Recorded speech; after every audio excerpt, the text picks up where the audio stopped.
small talk. Small talk is important when working with people from other countries. However, sometimes it's hard to know what to say. Follow our tips to make it easier. 1. Decide on some topics. Small talk topics should be nice, safe, and general. Some good topics include the weather, hobbies, work or study.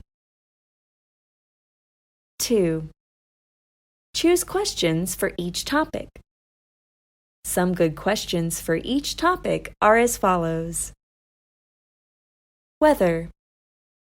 It's hot or cold today, isn't it? What's the weather like in your hometown at this time of year? Hobbies. What do you do in your free time? How long have you been into football, photography, etc.? Work and study. What are you working on or studying at the moment? What's your favorite thing about your job or your course? Try these questions the next time you meet someone abroad. Have fun!